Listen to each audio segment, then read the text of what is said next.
Thank you very much for joining us today. I know that over the course of the day, we have spoken about ESG a lot. Other panels spoke about sustainability. We had lots of discussion on how technology has made an impact with the financial domain. We have with us three different leaders who are representing three different industrial perspectives. One from the B2C angle, one from a B2B angle, and one from a D2C angle too. So let's talk about and listen about the anecdotes and how these industries are gearing up, and as leaders who are spearheading the revolution, I would say, in a part, let's hear their thoughts too. So my first question to all my panelists is, see, we talk about ethics, governing, sustainability, and how CFOs are connecting with that. So what I would like to know, or I'm sure the audience would like to know, digital transformation is something which has already occurred in the industry, probably circa 2012 onwards. And now in the transformed industry, what challenges do you face while adopting technologies, but still maintaining the financial discipline? Because there is a big daddy out there, the regulator. He's always looking after over your shoulders. So if I may have your perspective from the industry, and also from the kind of customers that you meet and how it changes. Yes. Over to you, Chirag. Sure. Hi. Hi, I'm Chirag. First of all, thank you for having me here. It's always great to be a part of such kind of allied panels and discussions. To start with this, CFOs are actually very well positioned when it comes to carrying on or implementing any kind of digital transformation exercise in their companies. They can act as a deterrent, or they can actually spiral the entire transformation exercise and fast track it. Because in the earlier sessions as well, Abhinav and Rahul pointed out and elaborated well on this, that CFOs have a good 360-degree view of the entire business, and hence it is very important for them to make decisions which are aligning with the overall long-term goals of the organizations. So they have to be mindful as well while they're spending on the digital transformation and kind of need to invest in areas which are critical. And also sometimes they need to kind of slow down some of the areas where they feel the long-term returns are not likely to pour in. To give you an instance, I belong to the D2C space. So in the D2C space, most companies have 4 or 5 key areas like to name the repeat cohorts, the customer engagements that they carry on with for their product evaluation or for understanding how the business is kind of transforming, the marketing campaigns, marketing activities that they carry along, the investments in the WMS, inventory management. They need to set up a very robust inventory management. All of these areas need to cohesively work together. And for that to happen, I think it's very important to have a very robust tech in the backend.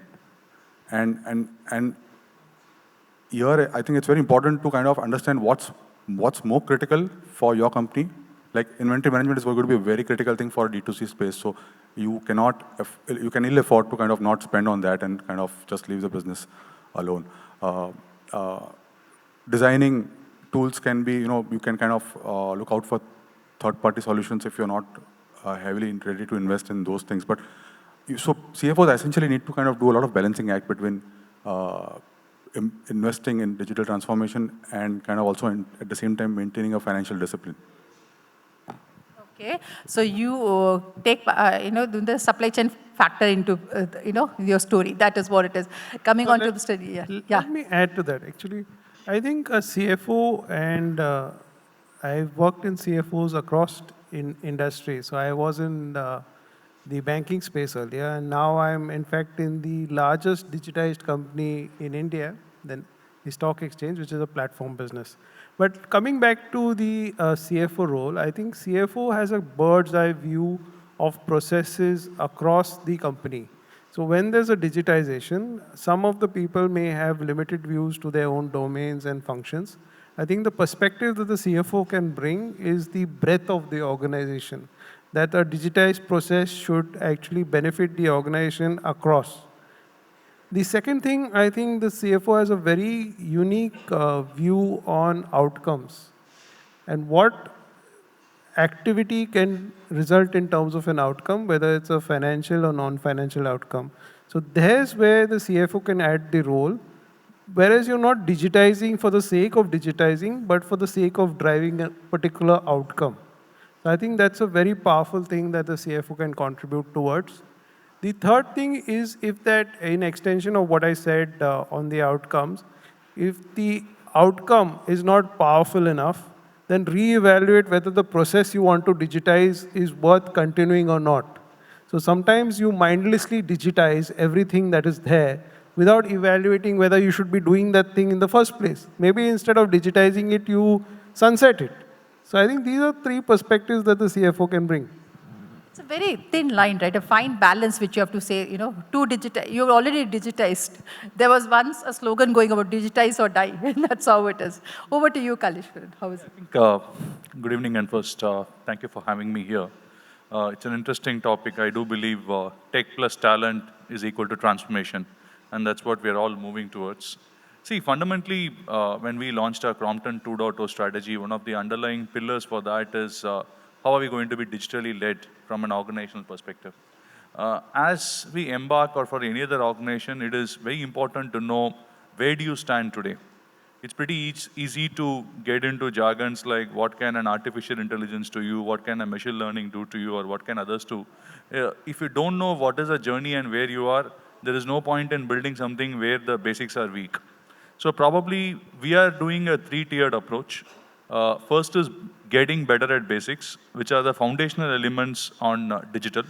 There are two pillars into it. One is the fundamentals, where you have your basic infrastructure taken care. And second is you ensure that things like cybersecurity is built in well. Once that layer is done well, then you go on to the next one, where you ensure that your basic data lake gets formed and your analytics are much more system driven. So today we have eradicated a large number of manual efforts. We used to know that when I say manual, even in SAP, there used to be customized tables which used to pull maybe a lakh and 50,000 clicks at the month end to know what's a sales number. It's not going to give any joy to anyone by looking it on a minute basis. The number is not going to change till the time you sell, right? So we moved it to Power BI, where we said, guys, take the load out of SAP. There are a lot of stuff that you can move to Power BI and ensure that people can get benefit from that. And how do you bring in meaningful access to people with little bit more intelligence rather than giving them raw data. Once you have these two layers ready, where you have built the foundation, you have get the entire basic data lake foundation right, then you go into an architecture philosophy. Now, an architecture means that there are going to be multiple touch points that you will have as a company. We operate in B2B, we operate in B2C. There are few softwares that we need to run our B2B business, which will have an API interface with SAP. There are few of them which are independent of an SAP and can operate by itself, and we have the data usage for that. Many of them we have built into mobile today, where our field force can be tracked on a daily basis. We know what's their productivity, which outlet they're going, what's their coverage, etc., which helps us to, on a real-time basis, know where the business is moving on. So fundamentally, I would like you to go back and look at where are you today, what do you want to reach for, divide this into 3 buckets, and then see how do you want to go towards an architecture-oriented approach. It's very interesting that you're looking at two different perspectives, that you're looking at the D2C market and D2B market also. Now, Ian, you had spoken about metrics, okay? So now we come on to what a topic is on ESG. ESG metrics is something which is gaining prominence. How do you think that finance leaders should balance the sustainability goals with the financial performance? Because for you, it was something which matters much more than everybody, right?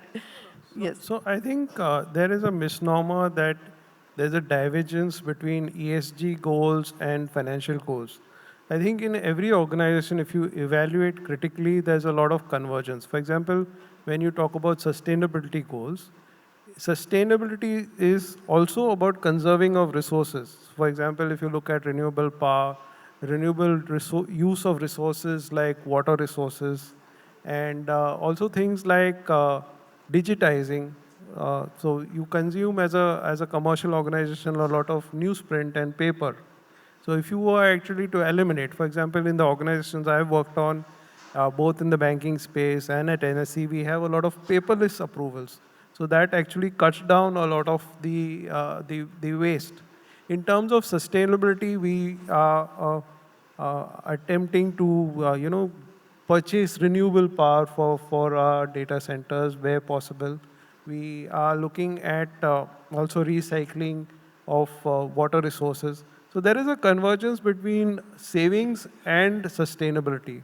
When it comes to social, I think it's all about the ancillary outcome of having a good social perspective is that you create goodwill. So you create goodwill both among the employees that work in your company as well as in the community. I think this goodwill creation you can't put a price on. To answer your question a bit better in terms of finance, I think the way to deal with it is to deal with it not by penny pinching and bean counting, but perhaps setting budgetary allocations. And within those budgetary allocations, you try to drive certain outcomes, which may not necessarily be at divergence from your financial goals as well. For example, a good ESG framework also adds market value to your company because that's what investors are expecting today. So there are certain investors who actually say that if you're not ESG convergent, we will not invest in you. And if they're not investing in you, that impacts your market capitalization. So I don't think there's a big divergence. But to answer your question, I think a finance leader would set certain allocations, but there's no divergence in my view. Green investing is in. We hear many investors saying that, no, if you're green, then you take your... They'll allocate. They'll allocate. They allocate that. Take your check. That's how it works, right? Coming to you, Chirag, like for you, your customers are different, right? So it's a common fallacy which has been kept that you go green, there is an additional value which has been added to that, which will be passed on to your customers. Okay. So is that true? Do you think that, how are you balancing your sustainability goals and maintaining the financial balance too? So good thing today is, Lavanya, is that customers today have started reflecting the royalty to the brands which are adopting sustainable practices. So now it's becoming important for brands to kind of implement sustainable solutions.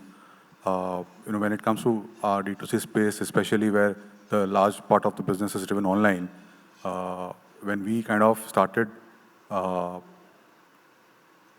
removing plastic from our from the front end, which was kind of delivering the products to the customers, we started kind of adopting sustainable packaging solutions. We were appreciated and recognized by our customers to a great extent, and that I think is kind of underlining the importance of putting the rhetoric into action. That you need to adopt the sustainable solutions going forward. Otherwise, if you're not doing that right now, I think what will happen is that you're going to be kind of left alone for the future, and your sustenance is going to be questioned that time if that's not going to be adopted. So I feel it's imperative that we start working on. Even if you have to break down ESG, if I have to break down E, I think E as a letter environment, it's very baffling to understand, that we need to still kind of dwell on thoughts and kind of and kind of put in efforts to kind of save the environment or kind of work around environment policies and norms. We are coexisting in the same environment as the other human beings or other lives, be it animals, be it human beings, right? So we need to kind of remove a finance hat and start looking at things from a little bit more holistic view. And that's when I think the good part today is that the customers are started kind of adoring brands which are kind of taking care of environment, which are taking care of sustainability, even from be it social or be it environment friendly.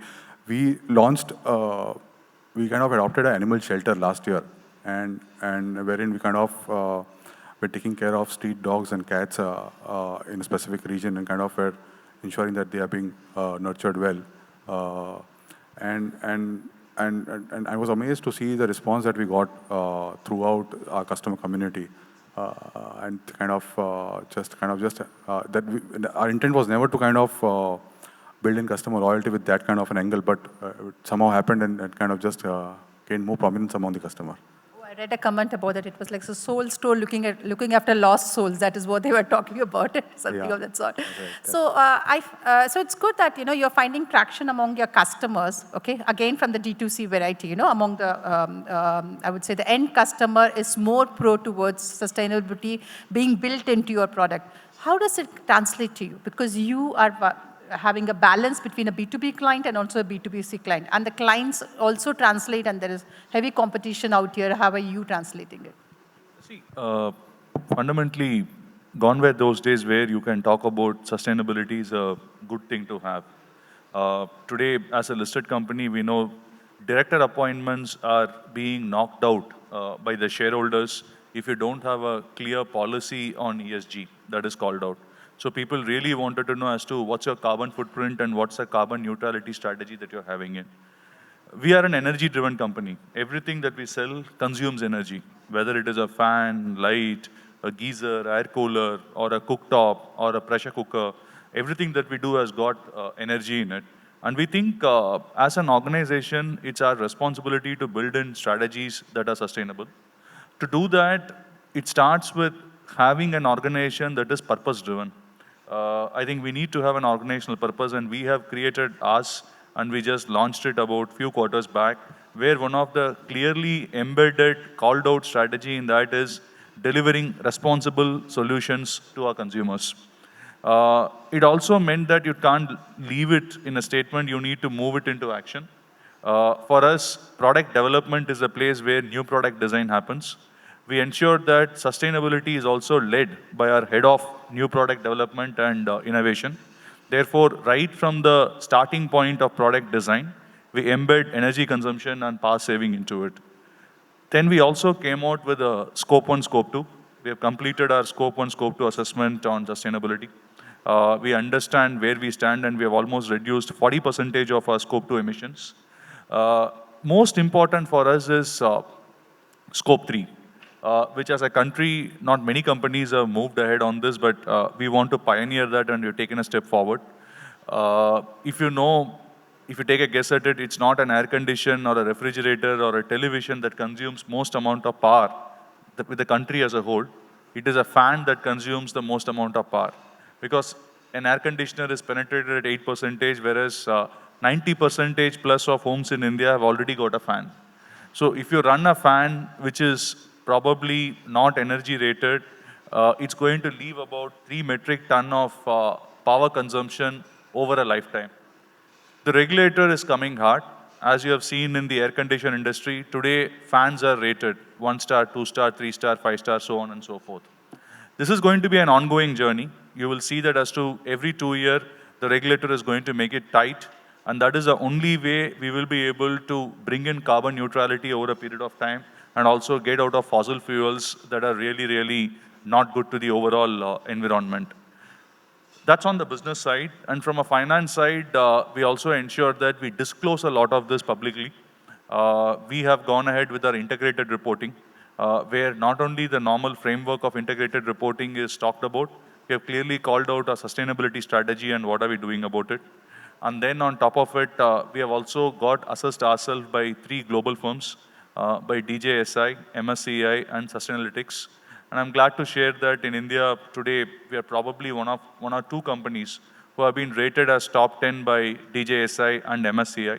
And in MSCI, probably we are the only company who has been rated for being socially responsible. So these are things that involves a lot of financial and business decision. So CFOs play a key role at the center of it in strategizing this and moving business towards not having sustainability as a tick in the box, but can you make sustainability as something that can be a core differentiator when you go to market and make it your strength? So you spoke about that also being a regulation in place. So let's talk about how much of a CFO's actions towards this is more of a regulatory framework, and how much of it has to be internally driven. Because there were other panels when we spoke, there was also one of your namesake, So he too was talking about ESG and said that, now CFOs have to concentrate more on that part. How much do you think a concentration has to come from top down so that it can drill down? Over to you, Chirag. Then, Jan, if you would like, you can answer. I think, so I'll start with an example. So when we adopted the zero plastic policy in our business, we had kind of involved each and every single member, including all of them in the warehouse as well as in the retail team, in the designing team, marketing team, everyone, and kind of had dwelled down this thought among every single member. And we were so amazed, that the warehouse team kind of took this in such a great manner that now today when they kind of indulge in any kind of discussion on packaging solutions with the vendors, they themselves are able to, they're very much cognizant of the fact that these things need to be taken care of from the sustainability perspective and from the intent that we want to kind of adopt a zero plastic policy. So that helped us kind of bring down the entire plastic usage by 90%, all of it. And now only few things which you cannot dispatch without using plastic is where we use plastic. So everything else has been kind of been taken care of. So I feel, the inclusive approach is what is the need of the hour to adopt any of the activities that you would like to kind of carry out from the ESG perspective. Yeah, that's what I would like to say. Equal 50-50, yes, yeah. No, so I think it is, the tone gets set at the top, but eventually it has to percolate through the organization. And essentially, it flows from the organization's mission and vision statement. So if the organization has being a net contributor to society as part of its vision.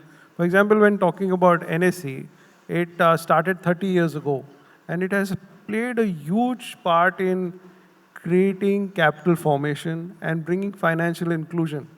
So today there are almost 10 crore individual investors who are registered as investors. So this is a huge transformation from back when we started, where people were not participating, they were just left out.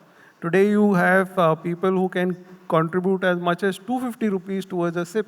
I think it's about financialization, bringing out good through the core business that you do. So I think if you have a thought process and can contribute to the greater good, it comes through the business model that you have. So I don't think ESG for ESG's sake is what it is. It's about how your business is modeled and how your leadership portray the business and take it in a particular direction. So I think it's not only regulatory, it's about how you are set up and how your DNA is configured as an organization. I had an earlier, yes, Chirag, yeah. I'll just add in a point here. So, in the D2C company, you'll see the average age of the employees is around 26, 27. And today's generation, people, they are now very keen to kind of be a part of the organization, which is driving ESG or kind of adopting sustainable solutions. And they want to be a part of this. They want to kind of be a part of this journey themselves. So that's a great part. I mean, I feel the employees today want to be associated with sustainable practices.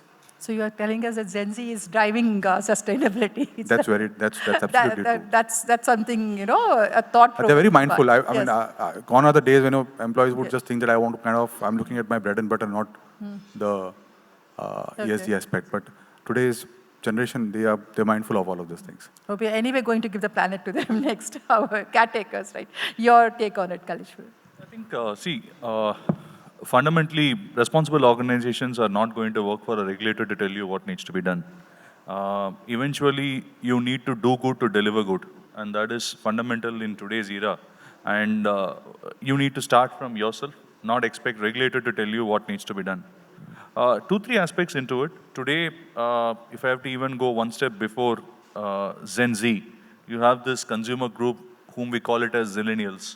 And these are consumers who are absolutely want to buy things that are purpose-oriented. Globally, we have seen Patagonia as something as a great story that has moved towards creating a business model around sustainability. Back home today, you take something like Fab India. Everything about there is about sustainability, and there is a huge consumer who's ready to pay a price. There is a consumer who will come back and say, this is a Khadi Vandar and why should I buy? But there is another consumer who's able to value the artisans who are into it, who's able to value the sustainable practices that has gone into it, the hand dyeing that has been done to ensure chemicals have not been used, and ready to pay 4,000 rupees for a garment. This industry is growing massive. And if we look at our own space, if you are not ready, you'll be left behind. And that's for sure. The second part of it is, what's the role of finance and how do you see when this comes in? Any change when it is regulator driven is going to be massively expensive to the P&L. The cost of transformation is going to be significantly higher. And if you don't anticipate the cost of transformation, you will be out of business. So we have seen this sector after sector, even when the first energy regulation came in for fans, many companies couldn't meet their margin model. It helped us to deliver it. Probably we had planned it about 2 years ahead.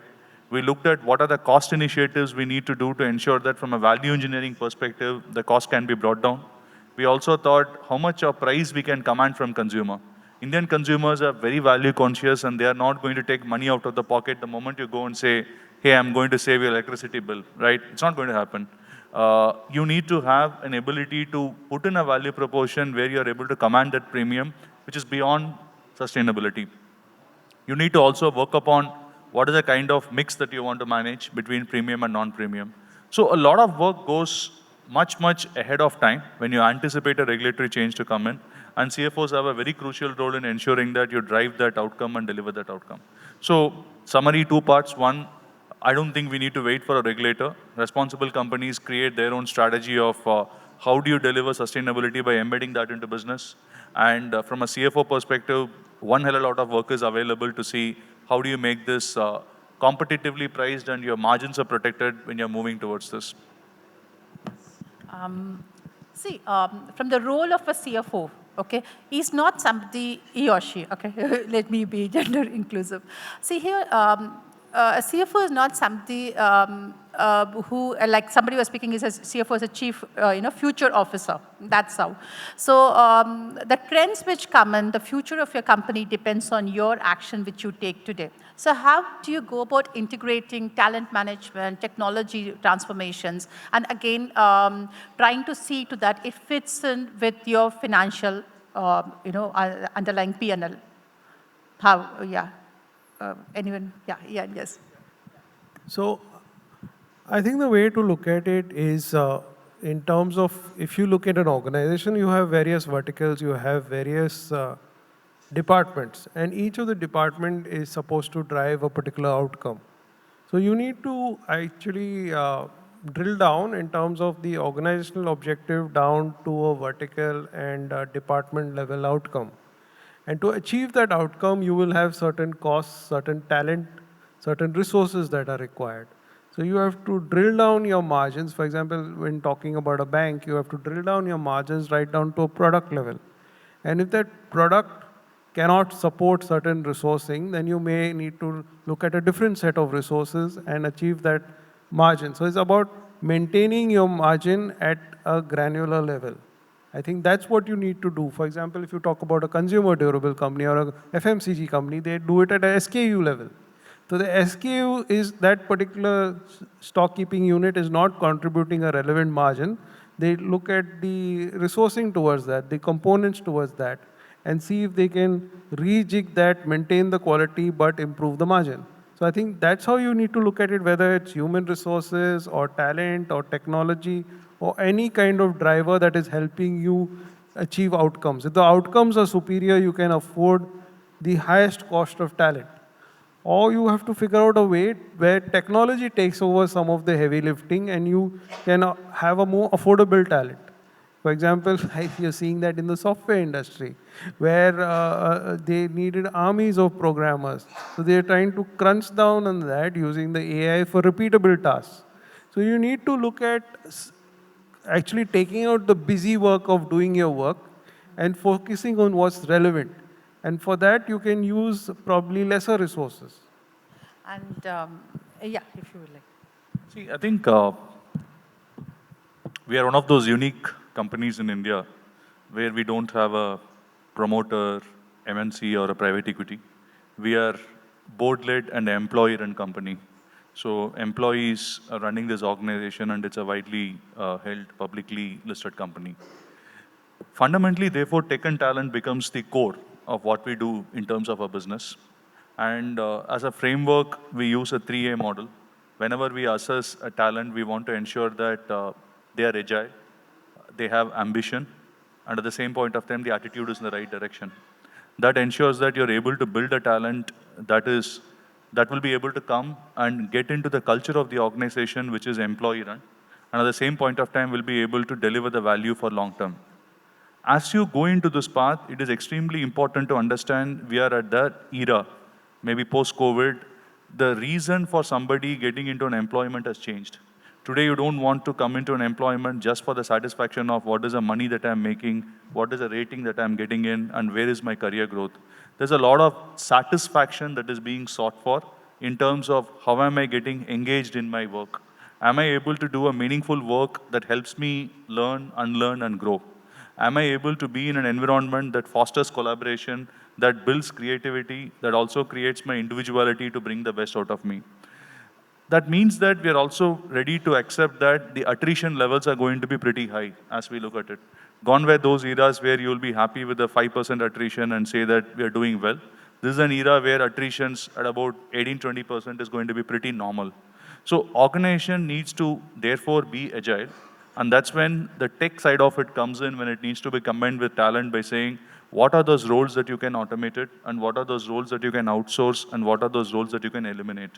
A lot of transactional roles, what we have done is we have created a shared service model, a GCC, which we have started with finance.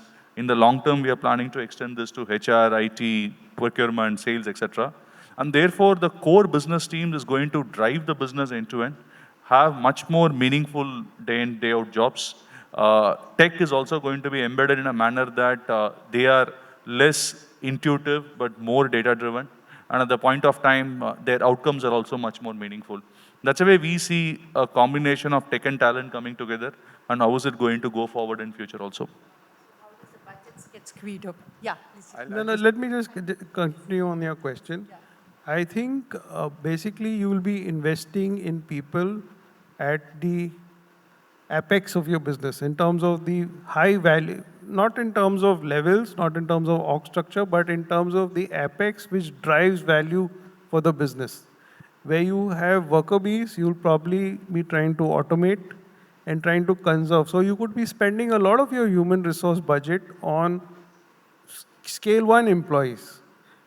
But what you would try to do is conserve some of that money by automating and affording a higher degree of talent. For example, if you were in a business that is tech oriented, you would probably want to have more R&D engineers than people working on the shop floor. So you would look at automating some of that work and trying to invest in resources that will actually create IPR for your company and hence manage your budgets. So middle management reigns, right? It's still got a scope out there. Yeah. Chirag, you were Yeah, like... so I'll just kind of get in with the D2C perspective. So, every company wants to build in an organization which is culturally vibrant and responsive.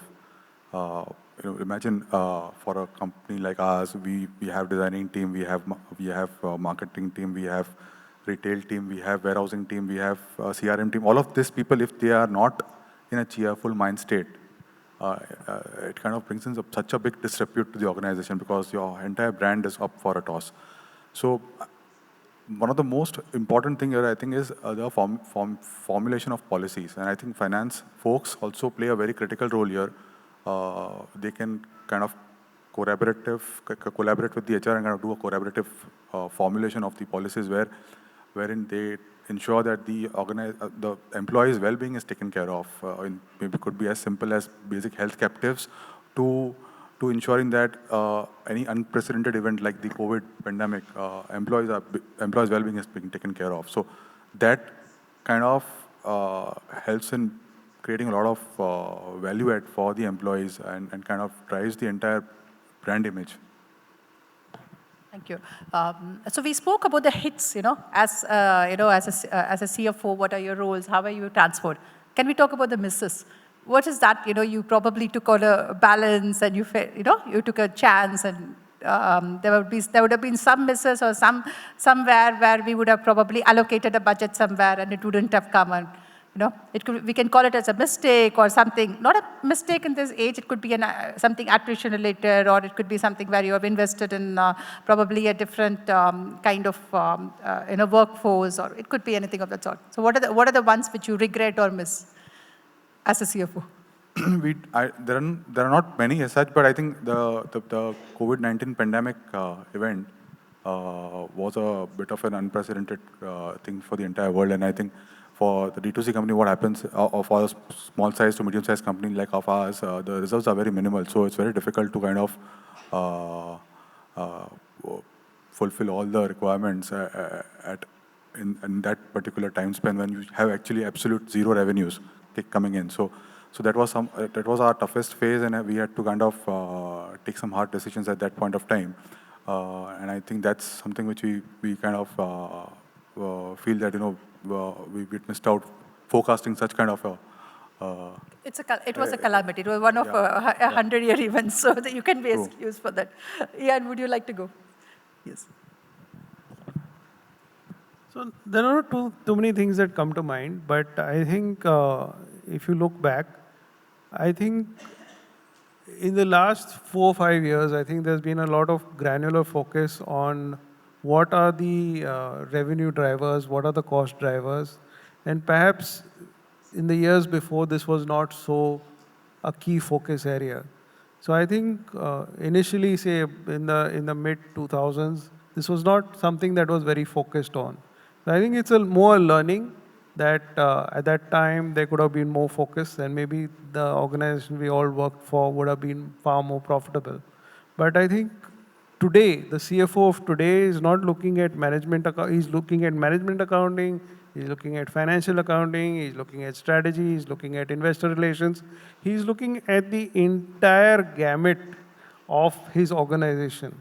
So how are each stakeholder looking at it, whether it's his board, his investors, his employees, and the wider community.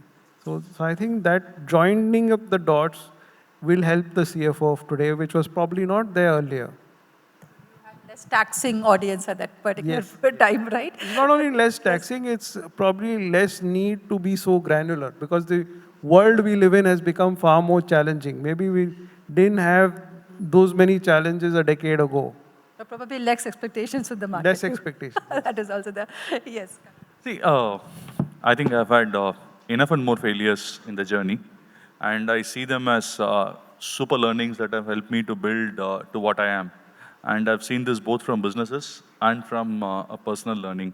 One thing probably, if I have to look at a common thing that we can see as a learning for future is, one of the skill sets that probably we think a lot about scenario planning, situational analysis, forecasting, etc.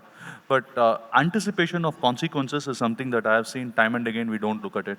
For example, if you do take a pricing action, you would expect market to react back, and how are you going to go and come back in?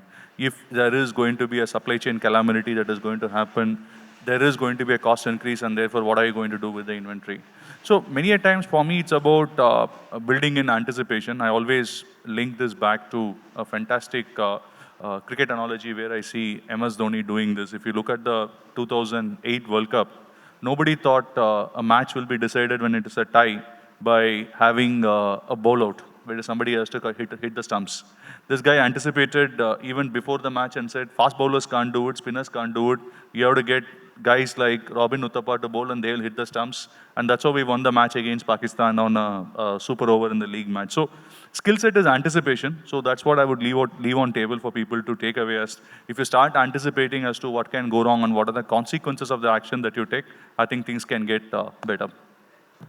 So we discussed about the hits, we discussed about the different hats that a CFO has to carry on, and talked about the fact that, ESG metric is something has to come from top down. Any last, before we wrap up for the day, would you like to add something to our conversation before we wrap? We're all good to go. Thank you very much. Any questions? Yes. If you would indicate to whom you were asking the question, it would be great. Yes.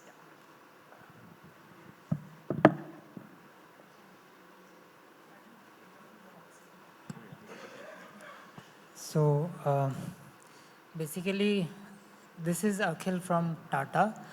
As CFOs, we are improving on ESG for sure, but uh, most of the times, what I have noticed that we forget about supply chain. And most of the SMEs, they do not have any sort of budgets or anything to invest into ESG and all of this. And that's where the large groups uh, do contribute. Many do and many do not. How do you see this? And firstly to Jan and then others if they have an opinion.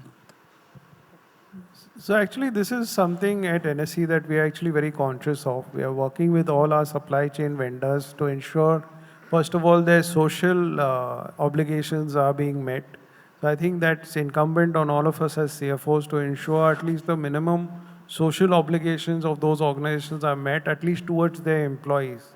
So the minimum wages are paid, the statutory dues are paid, and they are not violating any of the environmental norms. I think because of the sheer scale of our vendor network, collectively they could, if they are all violating environmental norms, the collective damage would be quite substantial. So I think each organization should look at it from that perspective. I think to begin with, if we look at the social and environmental footprint of our ecosystem of vendors, I think that would be an important first step. Anyone would like to? I think maybe one addition thing to what Ian said is it cannot happen if you have a large amount of vendors and suppliers that you're working with. The approach that we took is we have gone towards a strategic vendor supplier footprint where we have scored our vendors on various parameters, including ESG. And then we said as to if these are our strategic vendors that whom we want to work with, we have put across a roadmap for them in a journey of 2 to 3 years. How do we help them to move up the ladder? Some of them are fundamentals, as Ian was referring. How do you ensure that the minimum wages is paid, you are socially responsible, etc. But in the long run, it is also important to know what is the purpose of my organization and how is it aligned with those vendors. So I think we may have to go 2 steps before. One is having this strategic vendor supplier footprint. Second is at the time of onboarding a vendor, it is important that we embed this requirement as a pre-assessment, which will tell us whether it will fit into our framework in the long run or not. There's no point in trying to change someone who cannot be changed and have them on board. Maybe we need to start early. Any other question? Yeah, sure. I think we have wrapped up rather early today.